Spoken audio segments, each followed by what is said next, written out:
Kuse, do you want to come now or later? No, I'm deploying the Secretary General of Mkhwanazi Party. Honorable Nomvalo. Yeah, no, I accept the deployment. I'm accepting. The new Secretary General from the box.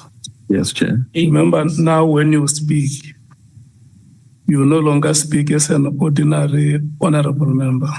Chair, no. You speak as you speak as leadership. And what we want to see from you is the leadership argument. Don't patronize me, Chair.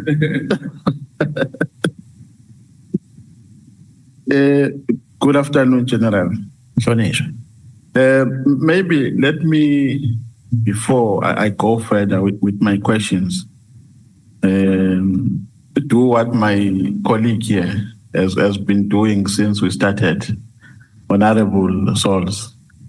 When we had an altercation with him, I accused him of doing motivations and reading scriptures for witnesses instead of asking them questions.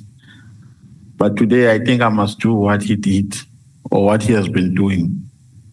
I think, General, for the bravery that you displayed on the 6th of July last year, you deserve to be commended. I know many people want to accuse us of favoritism. You are a police officer. You are not a prosecutor. You are not a lawyer. I mean, you are not a lawyer. You are not a magistrate. You are not a judge. A constitutional and a statutory obligation of a police officer is to investigate and arrest based on prima facie evidence. In this country, we have prosecutors who have taken dockets on the basis that they have prospects of success. And when those dockets go to court and get withdrawn, and some don't make it in court because some cases get dismissed and so on, that does not mean that they do not know their job. So your job as compared to a job of a prosecutor and a judge is very minimal. So you must never be demoralized when people accuse you for what you did on the basis that we have not been able, as this committee, to prove some of the things further. You did what you were supposed to do as a police officer, and subsequently, because of what you did, some explosive revelations have been made here before this committee.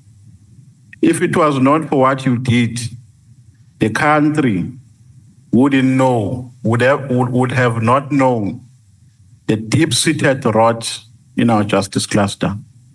Our country would have not known that because it's an allegation that has not been challenged, received an amount of 500,000 from Matlala. Since that allegation was made, Begitele has never contested it. So it remains the only version that is at our disposal.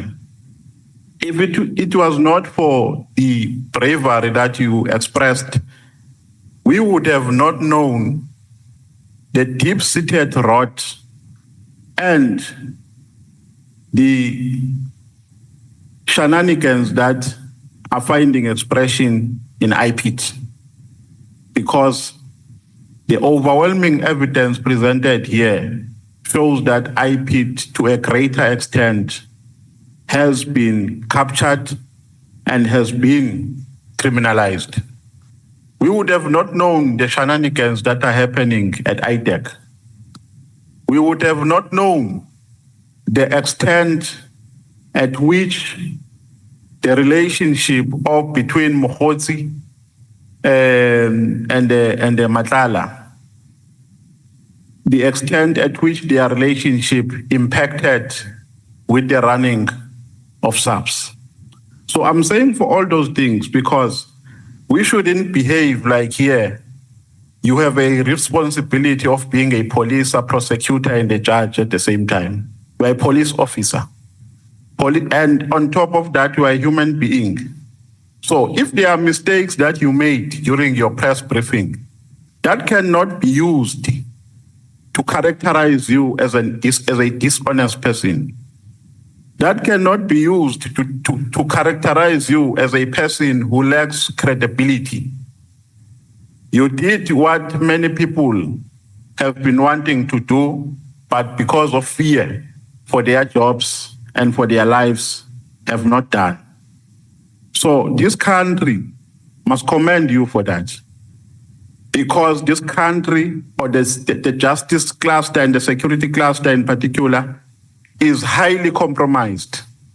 And that has been expressed as evidence before this committee. So you must go to your home from this parliament. You must go to your family, knowing that you did the best for this country by what you did on the 6th of July. Thank you, sir. So I thought it's important, General, and I'm saying this without any fear of contradiction. Many things have been exposed here. All those things were not going to be exposed had you not taken upon your shoulders to go to the media briefing on the 6th of July, 2025. But I think when I ask you questions, I must start here, General. I know some people might think that by asking this question, I'm going beyond the confines of the terms of reference. I'm not, because within the terms of reference, there is a term of reference which says we must investigate the alleged infiltration and abuse of SAPS. I'm not quoting it verbatim, but it is within that context.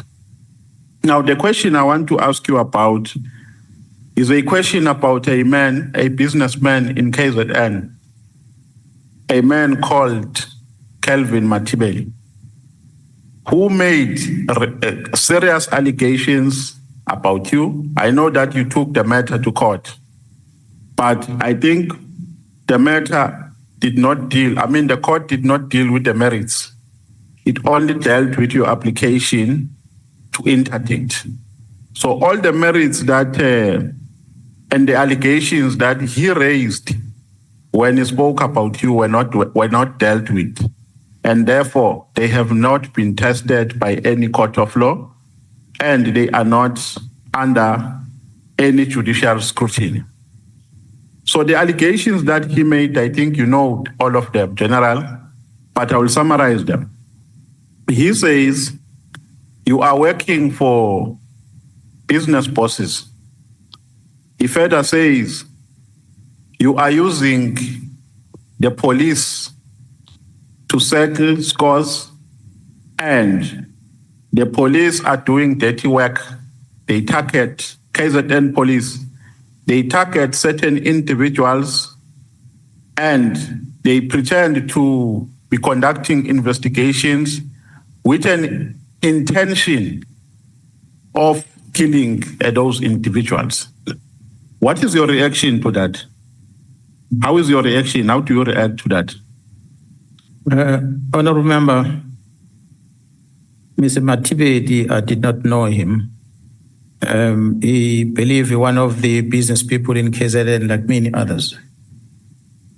But what I become aware is when I'm told about the things that the man is writing on Facebook, comments he makes about me as a person. But what is interesting on that is that he even includes the issues of Minister Mkhwanazi and what we are discussing here. And when I established, inquired more, then I established that he's a person who's very close to the minister. So he made a lot of false allegations, and allegations of things that are coming from the media, amongst others. It's a given. There are people that are loyal to Mr. Mkhunu. The press briefing was in no way to make Minister Mkhunu as an evil, but it was a person that was an obstacle for the administration of justice, and we had to come out with that and make it clear. But the people that support him, like Mkhwanazi, came out strongly and started throwing accusation around. So it's for that reason that I took it out of my own to challenge him. And he made use of the media, amongst others, to make those stories. Again, as I said about Minister Mkhunu, he's a person that's been fed the wrong information. The least the man can do is to stand up and say, I was told by so and so this information about you. Because me and him never met, but now I know his face, and I hope we'll meet very soon. We're in court now. And that was the first matter in court. We are following on that because they've not honored that court order. So we are continuing with the court process on it. Obviously, there are many other actions that are going to follow thereafter. Thanks to him for having come up and start making that noise, that we started getting to know a lot of things about him from his staff that have brought to attention. That's why there was a search in his properties in different provinces, because his staff are starting to share some irregularities that are happening in his space. Not because we wanted to do that. It is because of what he exposed himself, being influenced by the people that influenced him. The allegations that he made that involved taxi people, I would be happy if you were to mention which taxi person or company or family is talking about. But to my conclusion from after investigated about who is he associated to, because I did not know he's in a tax as well. I thought he's just a businessman that run tenders.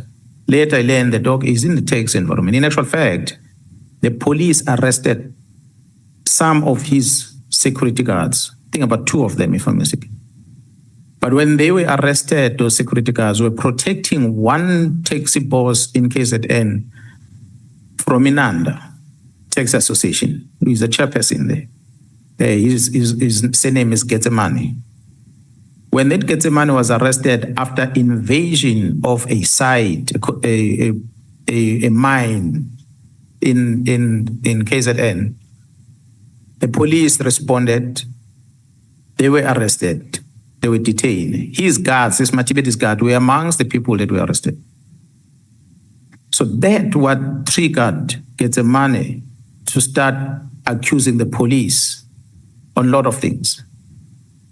But I learned later that Getsemani has issues with other families in the taxi business in KZN, which is historically between them that dates back to, 2013, somewhere about.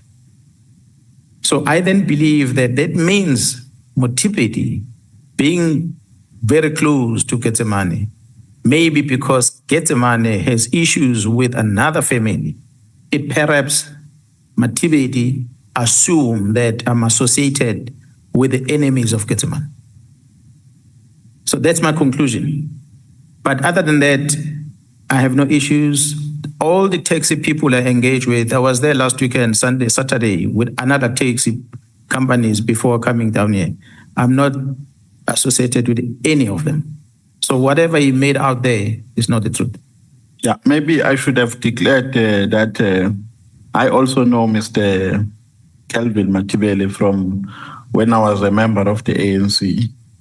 So we used to be very close when I was still in the ANC. I think it's important that I declare that, but that is not my interest.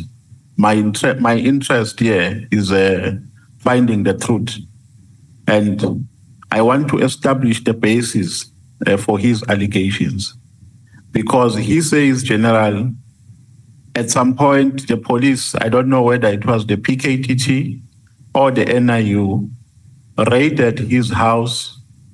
They wanted to arrest him without a warrant or with a fake warrant. And he established later that the warrant was fake, was not authentic. Do you know that story? Yeah, no, I do. Perhaps let me, honorable member, from my assessment of Mr. Mkhwanazi, And I believe that that's what I'm saying. If we're to sit with me here and he be honest, that he comes and blames me about things without even having engaged me in the past. Someone fed him that information. That's why he went out public to do that.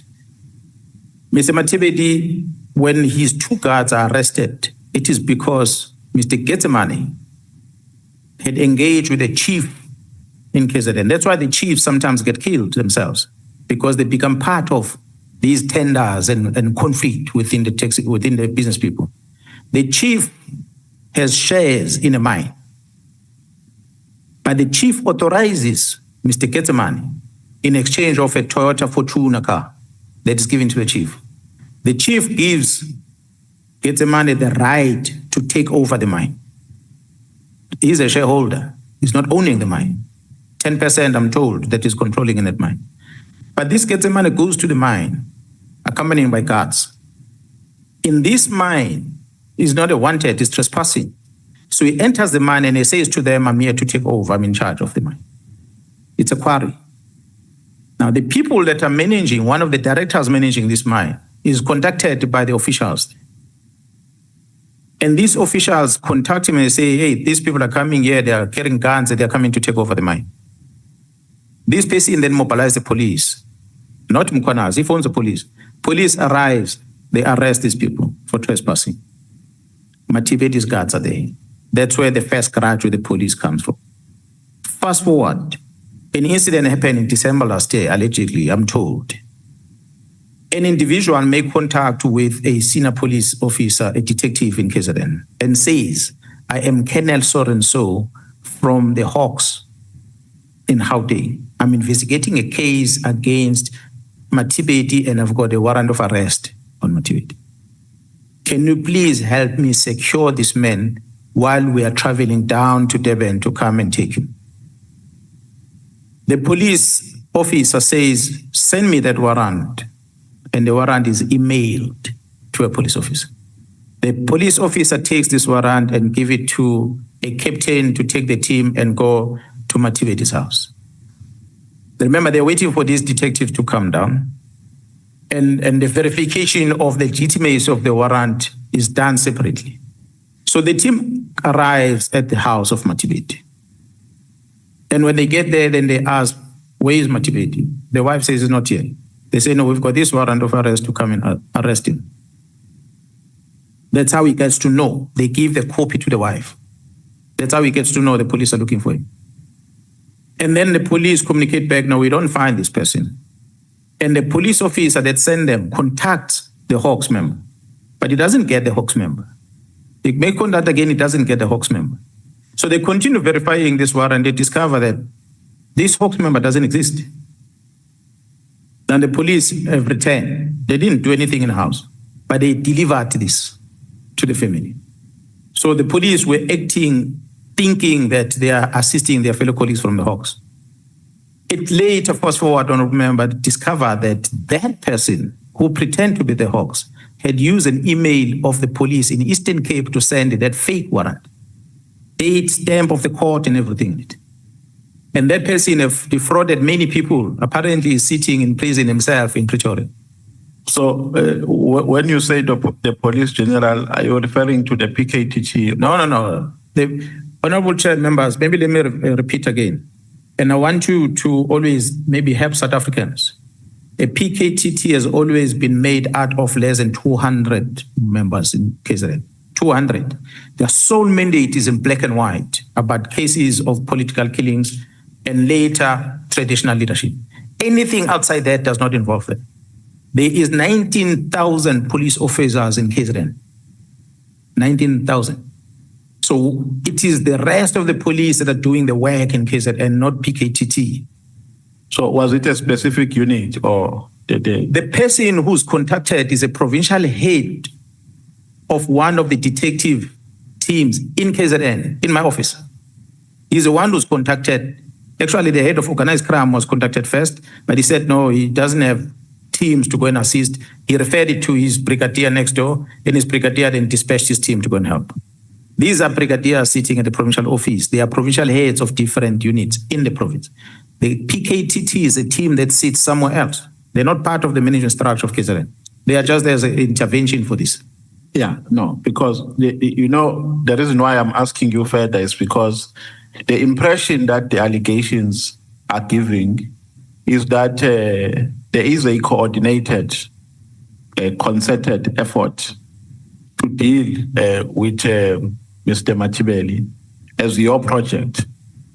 So it's like he is your project. You are dealing with him in pursuit of interest of certain individuals from whom you are taking orders from a taxi industry. That is the allegation that is being made against you. So have you ever ordered the police now within your official responsibility to go and raid Matibeli's residence? No. Within your official responsibility? Well, up until the most recent one, where there were search warrants on his property, that's when I was involved. Prior to that, no. So what triggered the last one? I've got thousands and thousands of complaints that came from the Matibeli staff that were sent to me. So I had to act on it. But it comes from different people who are, some of them in Durban, some of them in Gauteng, some of them in Limpopo. I did not know that Matibeli has got offices in all these places. This is the staff that used to work, and some of them are still working for Matibeli. So they are talking about fraudulent contracts. They are talking about murder cases. They are talking about all sorts of things. So it's many of them. As a result of that, I then had to engage with my colleagues on the other side. They said, I've got this in front of me. We have to investigate.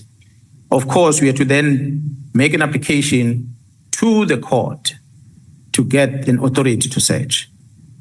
Authority is granted. Another application to another court to search the premises. Authority is granted, and so forth. So the investigation that I was involved with is the one that's happening now. But prior to that, from my understanding, there were two raids in his premise, or not two raids, but two police visits. One was in his house in December, which was as a result of the fake, I can confirm it is a fake arrest, warrant of arrest. Well, he's got the legal recourse if he so wish to engage on. I can't stop him. He's got all the rights. But they were not sent by me. It was communication between that person in prison and the police officer, and they sent a team there. That is one side. The second one is happened, I think it was the 13th of February. I'm busy with the operation in Durban on that same day. On a Monday, I'm told that on a Friday, I sent a team to his house. I had no clue. When I started establishing who was there, I discovered that the people that were there were from the head office that came to do farm inspection at his premises. I didn't know about it. But I'm the one that is blaming. So that's why mine was, well, I couldn't just phone him and say, hey, sir, you barking at the wrong tree.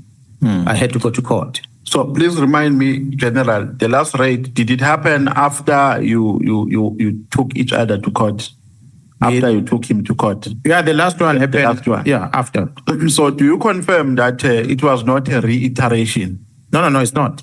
That's why I can show my phone the complaints that came to me for people I didn't even know. And why I would not just sit back and not act is when I see the team is going to fight me on this one, because I'm now going to declare some of the things that are part of the complaints that are there.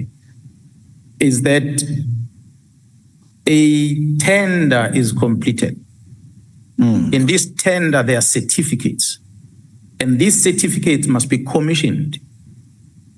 Now, when the person who commissions the document is sitting in Limpopo, he commissions the document, is taught how to commission a document as if he's a police officer. Okay. How to write a rank, how to put a personal number. The stamp belongs to a police station that he has never seen.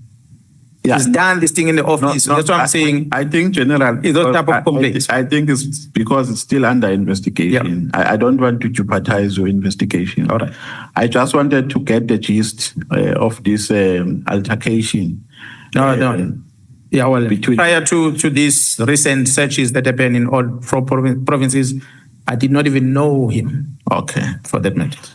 General, my observation and my conclusion about the National Commissioner, General Masemula, is that to a certain extent, he also abdicated his responsibility with regards to the disbandment of the PKTT.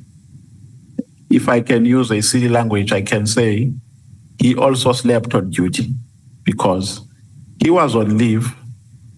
A decision is taken by the minister. When he comes back, he does not contest it. He implements the directives. He even goes to an extent of making a presentation in Parliament about and they start to implement a plan, a post-disbandment plan. So don't you feel that as a matter of principle, the National Commissioner also is to be blamed for this? Because if he knows his constitutional powers, he should have not allowed that decision. He should have contested it right on the spot.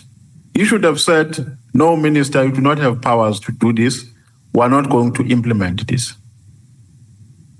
So don't you think this is a fair criticism? I mean, me, if I was a National Commissioner, I was not going to allow the minister to do what he did.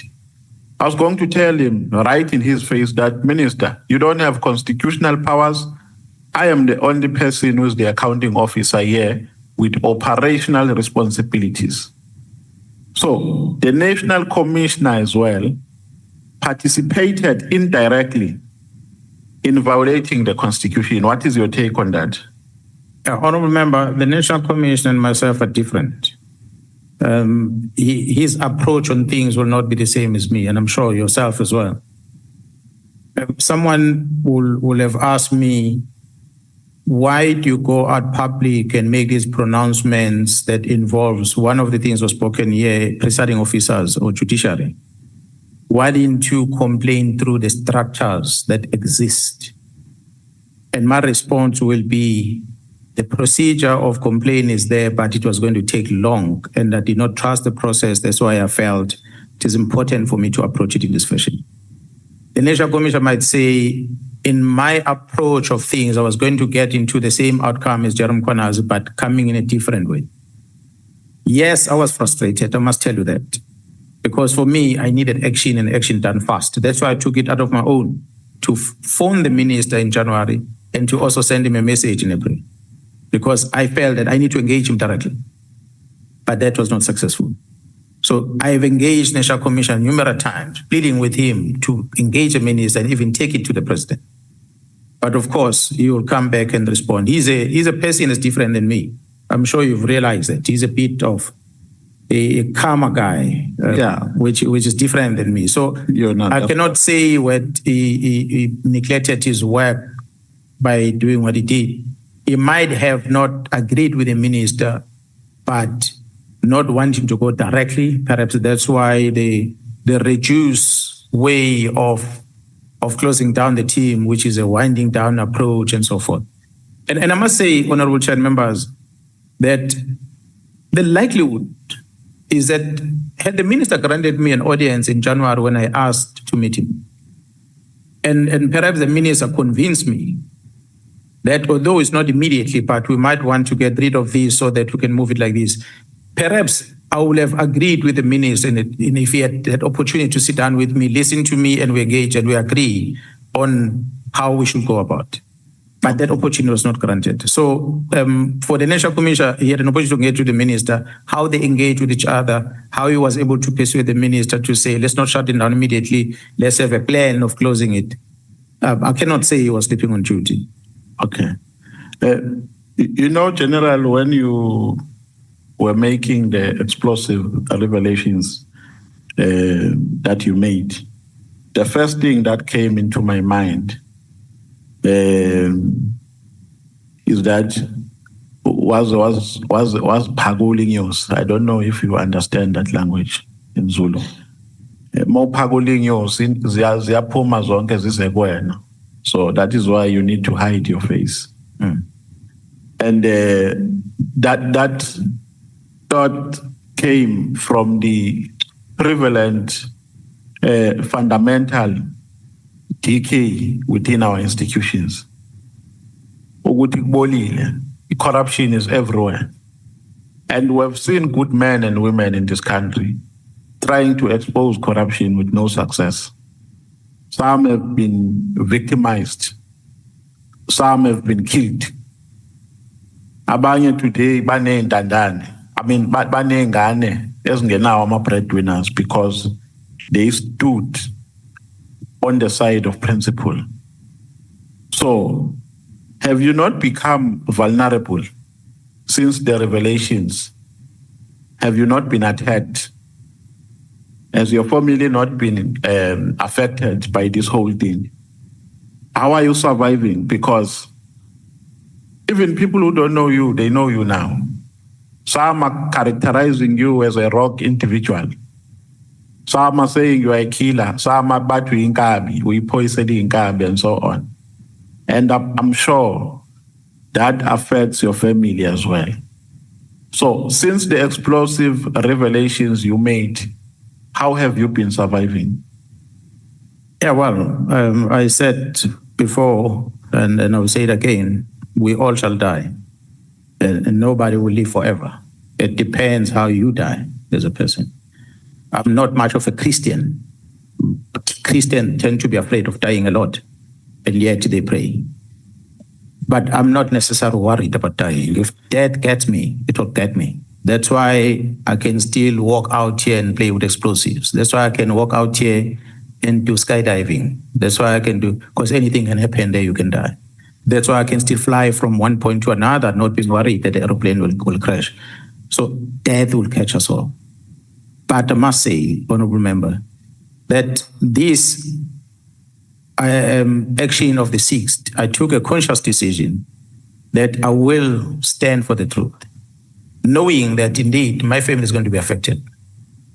I can't easily walk around anymore with my children and enjoy sitting in a restaurant and having a meal because people come to you.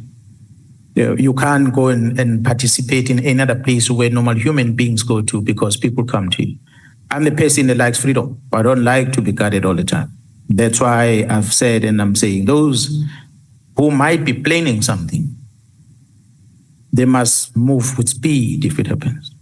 Some are saying, General, you did all what you did because you wanted to secure your contracts. You wanted to be reappointed. What is your take on that? No, that is not true. It has never been. When I took the decision to go to KZN is because I thought I'll do my bit and I leave the organization. So the organization approached me in December and said, we want you to stay. And then I had my own condition. First, I had to go and discuss with the family because it was never my plan to stay longer. But understanding the situation that we were in, I had to engage with the family and say, this is the request that is offered by the police. What do we do? And we discussed, and I went back to the National Commission to engage on that one. And so I'm still waiting for the decision from the National Commission in that regard.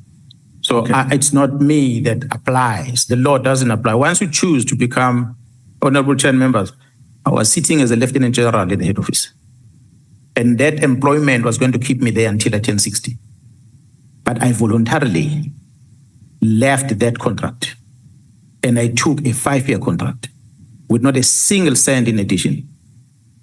I moved, I relocated from Gauteng to KZN because I wanted to come home so I can contribute in the safety of the family around where I live.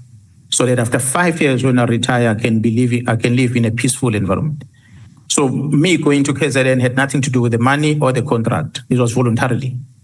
It's unlike a person who applies for a post of being a provincial commissioner. He goes for interviews, he gets a contract, and when a contract is coming towards an end, he wants to extend the contract.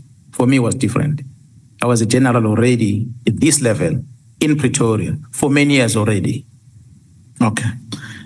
You see, when I was listening you talking about General Khan, I was asking myself if this committee has done justice to comprehensively investigate at length the allegations that you made. And I was saying maybe we missed an opportunity because the manner in which we have described the role of General Khan requires that he comes before this committee as a witness, but he was not called. The unfortunate part about this committee is that it is constituted by representatives of political parties. So it is not driven by principles of objectivity and impartiality to a certain extent. Some people become overprotective of their party interests. Some become overprotective of their personal interest. As a result, or ipso facto, they compromise principally, and they do not arrive to issues that were supposed to arrive to. They just scratch the surface, and some don't want the truth to be exposed. Do you feel, General, as the main complainant, because the reason why you are the only witness who has been granted an opportunity to come back is because we regarded you as the main complainant. Do you think this committee has comprehensively ventilated and investigated these allegations, or we've just scratched the surface? I'm asking this because we have not called any. I know that you said you don't have adequate evidence in relation to the judiciary, but it's open secret that the judiciary is not a paragon of virtue. They also have their smolanyana skeletons, but none of them has been called to come here. Do you think we've done justice as this committee? Leave the Mazanga, but this committee, which is structured the way it is structured politically. Yeah, well, in as far as the work that the committee has done, I was hoping that the reason for the minister to come up with the letter of the 31st of December was going to be investigated. Not just simple us being called here to talk about it, but I'm talking about a forensic investigation done from his gadgets, where this letter was compiled, his communications between him and his staff, Vusipikoli that he made a reference to, that he shared this thing with, and those legal structures that are established to assist the minister, like the DG at Civilian Secretariat. So those are the things that I was hoping we're going to interrogate it thoroughly.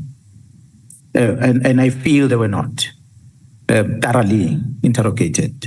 There are 3 items that the minister raised on his letter. And the majority of the time the committee spent was on the first one. The second part of it is just moving below the radar. The third part of it, which is border security, it's even more of a concern for me because that's a gateway for the bad things coming to the country. And I don't think the ADHOC committee have done justice to establish exactly what's happening there. I hinted on some weaknesses in these areas, but I thought the committee was going to even do inspection in loco for that matter to test what we're saying. But really, are we that open in our borders that things can just come in willy-nilly and without being checked? So those are the type of things I would have expected the committee to do. The time you were given maybe was not sufficient. Perhaps going forward, different structures, different committees, depending on the recommendation, will dig deeper, especially the portfolio committee on police, will dig deeper to find out what are the things beyond this ADHOC committee. Okay. Please bear with me when I cut you because there are questions that I would like to pose to you, and I'll be very flabbergasted if we finish without asking these questions. Evidence has been tendered here about the misuse of the so-called slush fund in the Secret Service account in crime intelligence. What is a systematic shortfall on how the slush funds are being run? Are there any gaps which are opening loopholes or which are opening a can of worms? And if there are systematic gaps which are attracting corruption to the Secret Service account, if they are, then how do we close them? It's going to be difficult for me, or remember, to talk about Secret Service account because I'm neither a member of crime intelligence nor understand exactly the details of how they do business there. But one of the things that I picked up from the complaints I learned from the divisional commissioner, the Gerald Khumalo, and something I've learned when I was the acting national commissioner as well, was that the abuse of the resources becomes easier simply because there are these clandestine people that have been used. So a member is going to claim money on behalf of, and then that claim is paid, but that payment might not land to the person that is supposed to receive because of that system that they have within crime intelligence. Because they have to do things covertly. But also what became a weakness at the time which Gerald Khumalo was trying to close was that it is one individual trusted in decision-making to pay. So we came with control measures of putting a committee in place. It was aimed at trying to put some controls. But to go deeper to discuss issues of the crime intelligence or any intelligence community on how they operate, I'm not empowered to do that. I don't have necessary credentials to be able to discuss it. Okay. When you were here, General, I asked you about Minister Senzo Mkhunu. I think the question that I asked is, do you have evidence proving that he is linked to criminal syndicates and drug cartels? And I think you gave a very fair response there too, because you said there are matters that you are still investigating surrounding him, and you have identified some trust account and so on and so forth. Now, General, my perspective here at this stage is that there is no adequate evidence that links him to criminal syndicates and drug cartels. Where we find him wrong is in relation to the decision that he took to disband the PKTT. It is my view. I can argue it for a couple of minutes, but because I don't have enough time, it is my view that he does not have constitutional powers, and neither does he has statutory powers to do what he did. But with regards to the other allegation, there is no adequate evidence proving it to be correct. What is your take? I can't agree with you more, Honorable Member. I've said it before. I met the minister early in 2024, if I'm not mistaken, just before the elections. Elections come. The minister appoints chief of staff. It's a minister that I was introduced to as being the good man. So when a letter is written on the 31st of December, I feel I must reach out to the person that I was introduced to so that I can be able to warn him about the implication of this so that he can retract it. And I'm not granted the opportunity. So the events that follows thereafter, all the way up until I send him a WhatsApp pleading with him to meet so that I can be able to discuss this role of Mkhwanazi that has come to the picture and the Khan in them. The minister acknowledges that, but he still doesn't grant me that opportunity.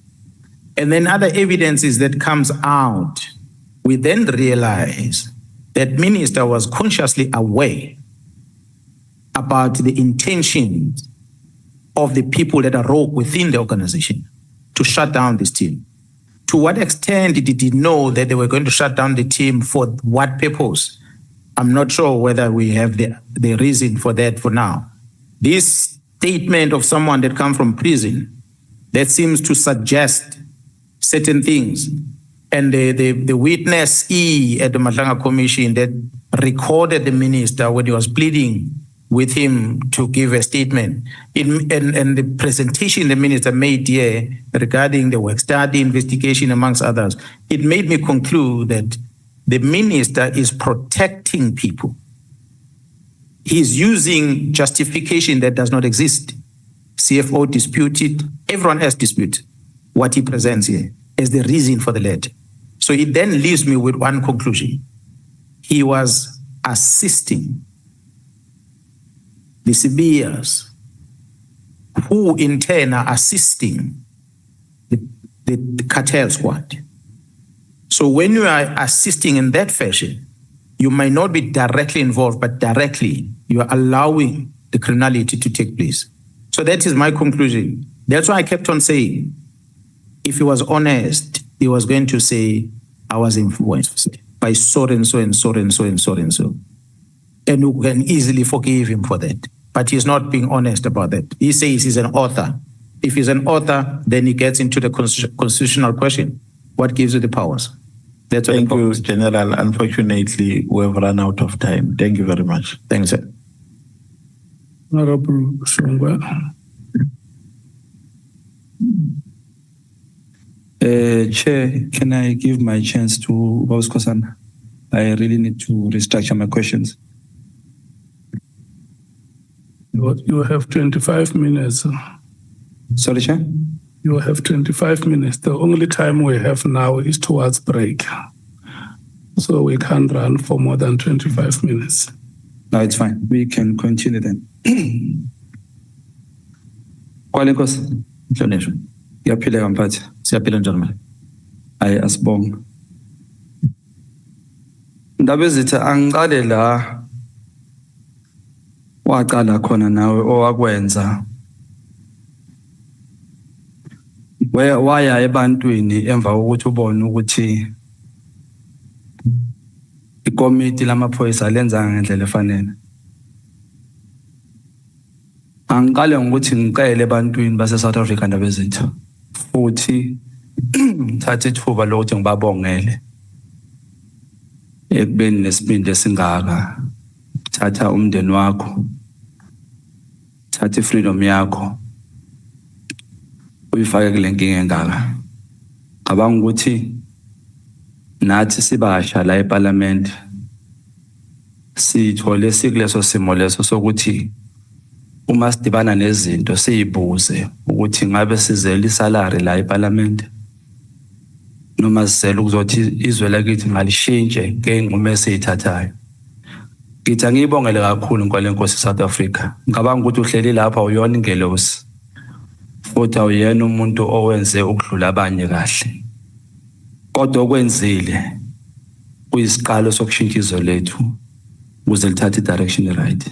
Siyabonga ndaba zethu. Ndibandi. Ngifuna ukuthi ngicele ke baba uMkhwanazi ukuthi iSouth Africa nama ngibuyele kuyo ngiyokhala kuyo. Ngoba sekunenginqumo engiyithathile nezinto engizenzile zisifaka enkingeni futhi eyifaka ukuphila kwethu engozini. Umehluko kweyiko lokuthi angigadiwe njengoba ugadiwe wena. Kodwa sizokujika sofela khona. Angicela ama-South Africans ukuthi akwenze ukuthi as-assiste thina nawe namaphoyisa njengawo ukuthi ekugcineni siwathola amandla futhi asithume ekuthenini sitshintshe ama-policies nemithetho ekuvimbile ukuthi usheshe ufake abantu evenini. Ngoba ngibonile ukuthi kuyi-constitution somewhere la ivimba khona ukuthi la ngabe sowungenile uqedile kodwa kubuye ukuchitha isikhathi kusibambezele. Ngiyakuthembisa ukuthi uma singathunya kwale nkosi abantu nabangalalelisisa kahle kahle sokwenza lokho. Ngoba uma sisuka la siyobhala i-report futhi siyobhala ama-recommendation to iParliament ukuthi lithathe inqumo. Angicele nje ama-South Africans ukuthi asibukelele. Kwale nkosi igama elithi Pravin Gordhan, Johnson, Batoyi, McBride, Sullivan, Padiach, Khan, Usbiya, Mkhunu, uJulius, uGeneral Fan, uSenthumule. Angilungise lapha kuJulius mhlambe kuzozwakala kabi uJulius Mkhwanazi.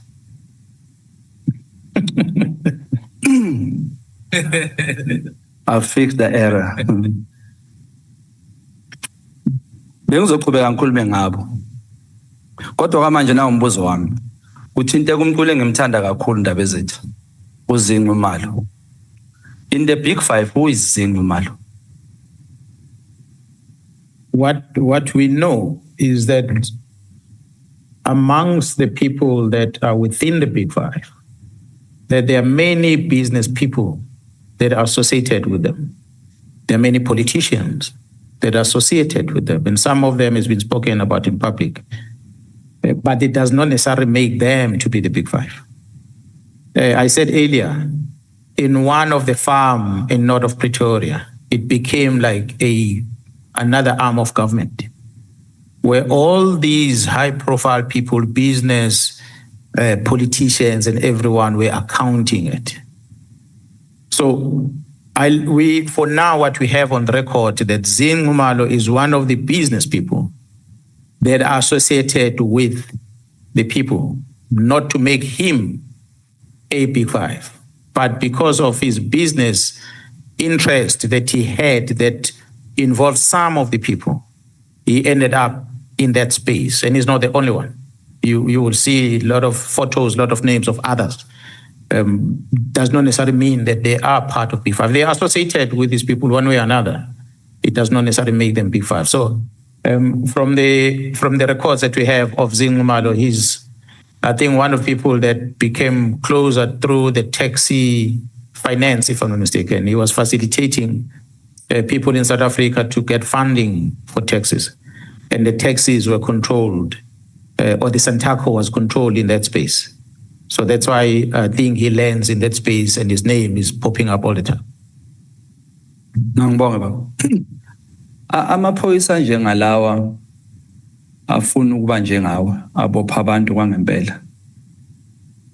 Kodwa sovalweni ngoba yacabanga ukuthi uma uzoba u-detective and uthola ukuthi uphethe information strong, kodwa uzoya phambili uyazi ukuthi le information izophuma. Ikhishwa ayibona lamaphoyisa la ehlalweni ephezulu. Siwasiza kanjani amaphoyisa njalo ukuthi aqinise idolo nesibindi ukuthi aqhubeka ephambili? Ngoba my concern is that amaphoyisa amaningi wabo aqoshiwe umsebenzi in general. Baqoshwe bafakwa ama-cases angekho, kuma nama-dismissals anga-understandeki, bese kuba nama-lawyers angenelele ukupressa labo bantu labo. Siwasiza kanjani amaphoyisa njengalawo ukuthi aqine idolo aye phambili? Yeah, well, the reason why government came up with the labor laws in our country, yokuthi umthetho uvikela abasebenzi. The police officers are affiliated to unions. So if unions are strong in defending police officers against the abuse, I think that is going to go a long way to support them. That is on one side. But on the other side, channels must be opened. And the only place I think the channels for me can easily be opened is through Parliament, the Portfolio Committee on Police. Create a platform, an opportunity, or a section within that can allow police whistleblowers that want to talk about things that are wrong in the police, that they see, or things that makes them not be able to do their work. But it must be an organized structure in such a manner that is going to receive complaint and be able to investigate these complaints and find them to be legit and be able to then take necessary action. They can take action by making a reference to IP to investigate such behaviors, reference to the ADHOC to investigate such behaviors, or in many other structures.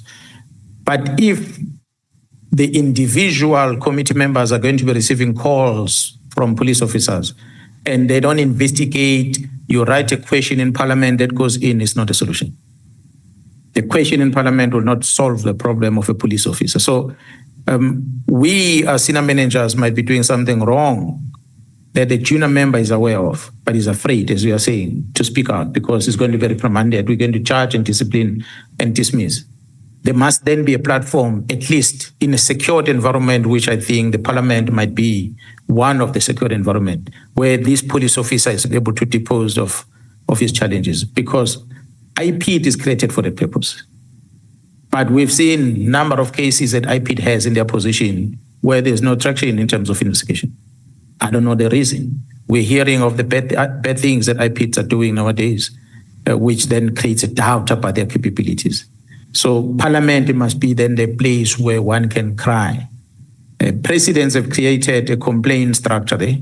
But a complaint comes in, they just dispatch to different departments. What I'm asking for, if we create a structure in Parliament, it mustn't be receiving dispatch. It must be receive, investigate, and then make a referral. Maybe to follow up on that, as parliamentarians, in your view, what is it that we are not doing, Masenzi oversight, that we need to be doing? I think that's a good question, Honourable Chair and members. The oversight role. Well, I'm not in Parliament. I'm not the lawmaker, so it might be difficult for me to criticize much what you do. But I see in how ordinary living government works. You'll have debates about the subject, but that debate might just be a debate as a tick of a box. If a decision is taken, it stays.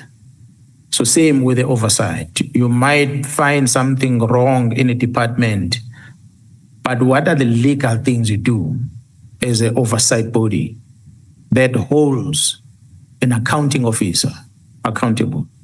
Shouting and screaming is not a solution. You can bring a person and shout at them in a meeting, but it's not going to. They're going to leave here and go aeroplane and go away. How do you make sure that there is action taken? I don't think there's ever been, I'm not saying that you must start now, but perhaps it might be an opportune time. Provincial commissioners are appointed by the National Commissioner in consultation with the executive in the province. When the executive, who represents society, feels that the lead of this police is not helping in fighting crime, that executive should have a platform to send a communication to the National Commission and request for a fitness board. But it is the executive of the province that has that legal authority. The portfolio committee of police in the province, or security, community safety portfolio, they don't have that right. Whatever oversight they might do, they will have to write to the executive and raise those things. In Parliament, the person who accounts is the head of the police in the South African Police Service, the National Commissioner. And since the dawn of democracy to date, I don't think Parliament has ever initiated the process of a fitness board against the National Commissioner.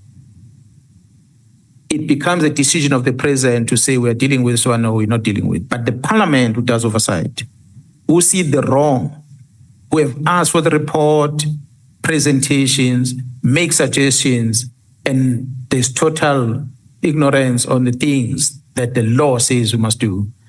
There's never been any opportunity, or as far as I know, a time where this portfolio committee will write to the person who's responsible for this accounting office and say, this accounting officer is not fit for this job.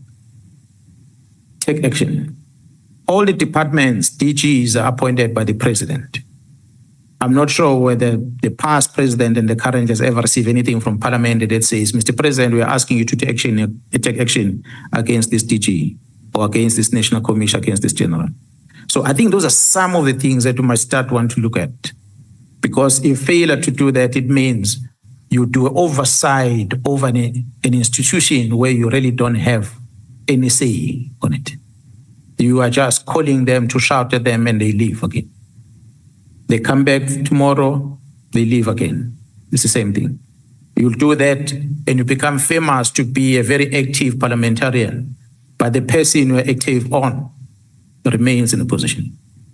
Or the institution that you're doing oversight on, they still do the same things, same way. No changes. Uchaza ukuthi into esiyenzayo ukujwayela kahle sesezinto ejwayelekile nje ukuthi kuhlale kwenziwa kanje, but we are not effective. But let me appreciate that. Asikhuluma nalo daba. What is, in your view, uma kukhulunywa ngawe nebag ye-Louis Vuitton, why did you feel the need to speak out ngayo wena usukela usuka khona uchazela abantu ukuthi ukhulunywa ngebag ukuthiwa wayithola? What prompted you to do that? Honorable Chair and members, I'm glad you're asking me this because this Louis Vuitton has a history. The history is I think majority of government officials suffer the same thing. They fall victim of the similar thing. Mkhwanazi gets on a trip to France where there's a big exhibition to look at different equipment that we use as a police. We are there for a week. In one of the days, as we are walking and person is tired of being walking in this place every day, I come across a plate. I take this plate, I'm a task force trained person. Mine is guns and bullets. So when I take this bulletproof plate, it feels like a paper. I take this thing and I look at what is written on it. What can it stop? What caliber of bullets can it stop? The numbers that are written here, maybe not to believe it. So I say to the person on the desk, I said, this is not true. This plate can stop this caliber. This person says, no, it can. I said, no, demonstrate this. Then he gave my details, said, no, we're going to send an invitation. I fly back to South Africa. We receive an invitation. I put a report to the acting national commissioner at the time, Patlan, and I said, General Patlan, we went overseas and we saw this. I'm interested to know about this because part of the problem we have in police is the death of police. They are dying because they are not wearing bulletproof vests. Portfolio committee have been parading us almost every single day. Police officers are not wearing these vests because they are heavy, uncomfortable. And here I am seeing something that is weight of a paper.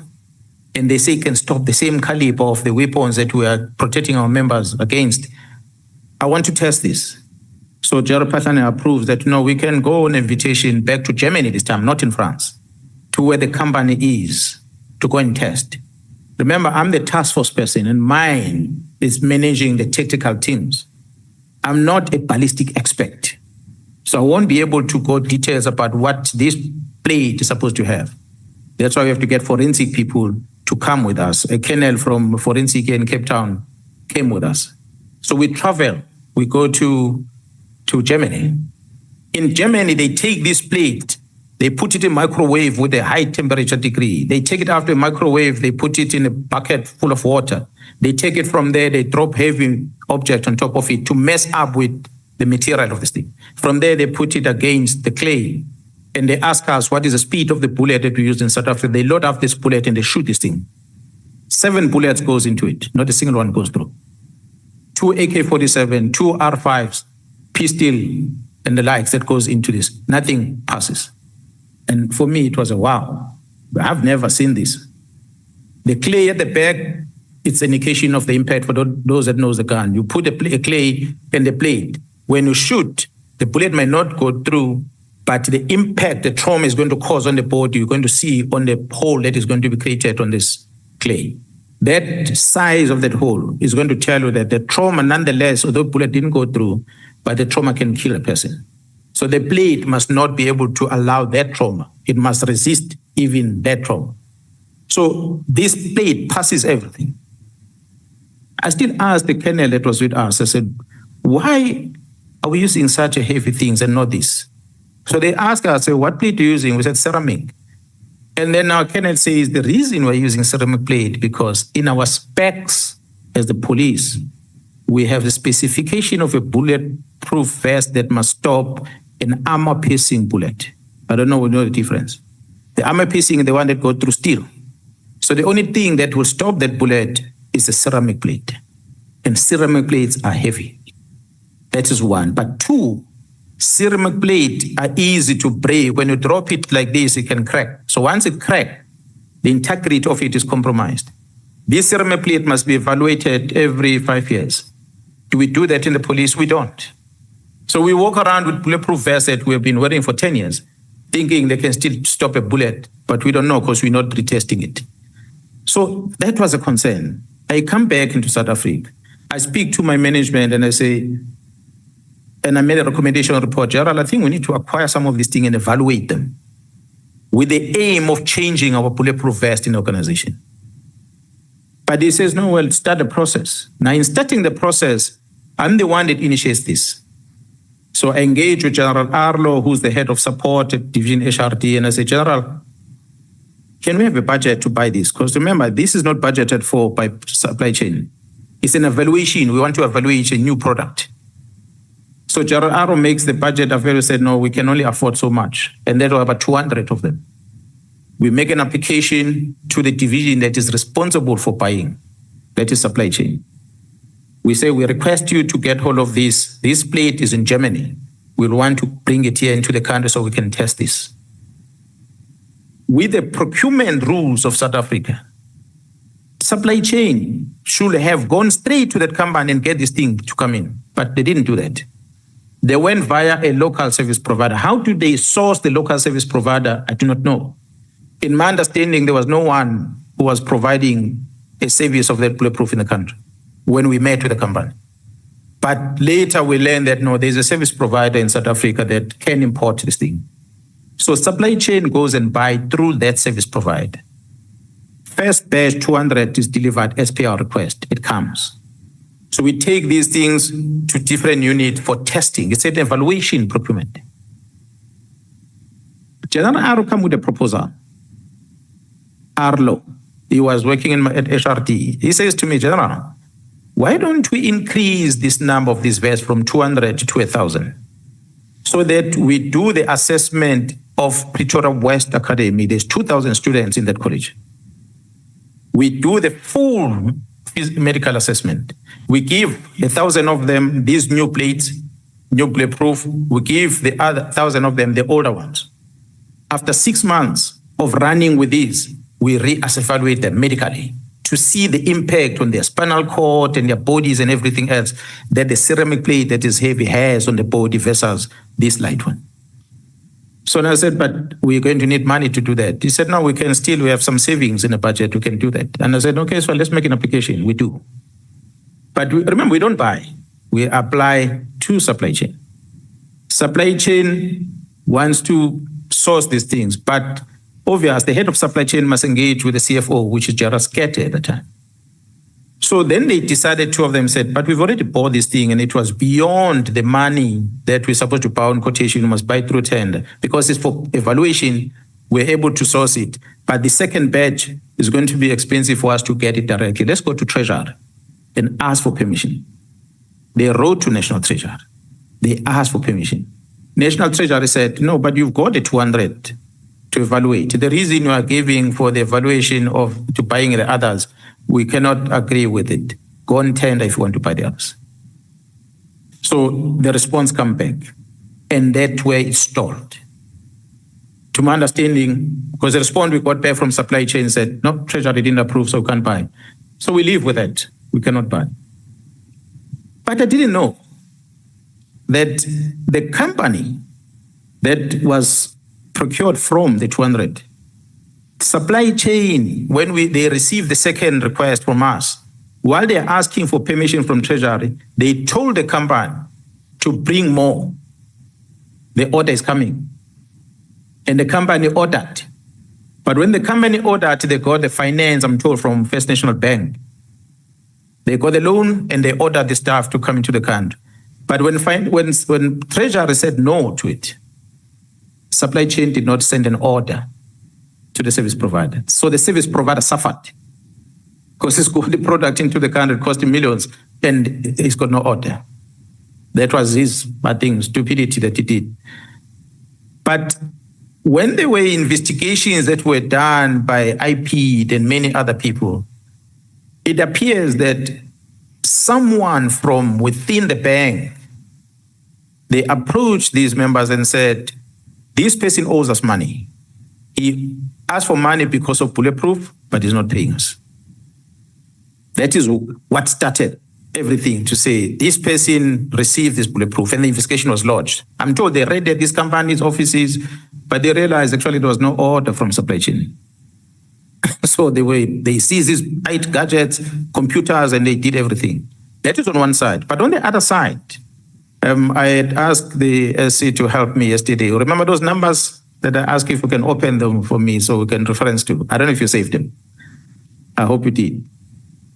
What I then discovered, honorable member, is that in me introducing this light vest, I'm making a lot of big business angry because I'm introducing something that does not exist in South Africa. So I'm coming to disrupt their business. And out of curiosity, then I started investigating to say, we are forced to stick with this ceramic plate, even if it doesn't work for us, for all these years. Who are these people we are buying from? Then I saw the list. I think less than 5 companies or maximum who are solely responsible for giving us bulletproof vests since the dawn of democracy to date. So here's me coming up with something that's going to disrupt them. A part of why there's this so much attack on me. But fast forward to that initial visit, there's another visit with the National Commissioner to the same exhibit, but we're going to visit the police there, then we pass the same exhibit. When we return from there, because this information now I asked from the National Commission, when we return from there, because there were many of us, one of us was Brigadier Leon Ras from Forensic. She's the one who was always, when I was in the task force, I was receiving a lot of things that she was buying for research that cost millions of rand without tenders. She's the one who was bringing these things. The drones were the first to have drones bought by her, cost millions without going through tender because she was doing that job at Forensic. She was with us on that second trip. We were about 5 or 6 of us. On our return, allegedly, from what I hear, is that she received a gift from someone. We are there for a week. When we part ways, you go to the hotel, you don't know what the person does. Others go shopping and this and that. Apparently, she received a gift of a bag, Louis Vuitton. They say it's a clutch bag from what I'm told. She comes back, she declares that. But none of us are declaring anything because we're not getting anything. It is the case based on that to say there were Louis Vuittons that Leon Ras declared, the others didn't declare. So which means, that's why Paulo Sullivan will say, I don't know what he did with Louis Vuitton. That means he gave it to his wife because he knows that it was a clutch bag, it's a woman's bag that was given to Brigadier Leon Ras. The rest of the men that were there, myself, I know I didn't get anything. So when the story went out, I asked the National Commission, I said, what is the story about this Louis Vuitton? He said, no, they approached him to ask him about it, but there was no Louis Vuitton. To date, nobody has ever come to Mkhwanazi to ask questions about it. But Mkhwanazi is out there in the media. So this goes to show that it was a fight back that I believe come from people that were disturbed on their business. On one side, for honorable members to know, the price of it cannot be the same as the price of a bottle that you buy in South Africa. If this bottle comes from abroad, there's taxes and everything that is going to make the price of this expensive. So it was a given that vest is going to be expensive simply because it comes as a complete unit. I wish I can present it before you so you can compare both. I'll invite the Portfolio Committee of Police to tell us to bring that bulletproof vest, old one, and that we found that site, bring the ballistic report, the member that was there to show the difference between the two. I'm glad today these companies are starting to make the very same light plate, thanks to us introducing that. But I can say to date, we are still on ceramic. So I'll be we are still buying from the same companies. So I'll be wasting my time asking you ukuthi bekune 100,000 kuleyo bag le because there was never a bag. So they talk about the clutch bag. I don't even 100,000 rand. How does it even get to that clutch bag? So you can see it's a story that was just made up. Makes sense. Unfortunately, people that shared with Mr. Paulo Sullivan, he then believed that this is the fact. Thank you so much. That must be the last question. Thank you, Chair. No, quick one. Why would General Khan, if there's all these allegations, you as his colleague and seniors, if I may say, maybe it's your senior, I don't know. Why would you and in the state probe such a person on allegations and I'm asking this because I still feel strongly if he felt he is innocent of the allegations, he wouldn't come to me. He wouldn't invite me to a certain place to speak to me on a video call. He would be doing exactly what you are doing with the Louis Vuitton issue. In your take, what's that issue?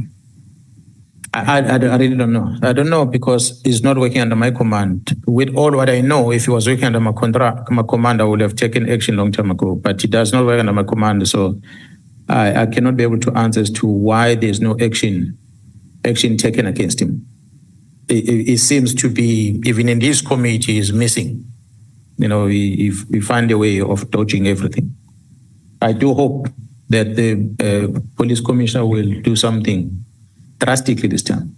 General Commando said he has dismissed over 30 members at crime intelligence. But that's not enough. There are many wrong members that are still there. That shouldn't be there. That have been part of the system. So we need to, I think General Khan is one of the richest general we have, maybe more richer than all of you.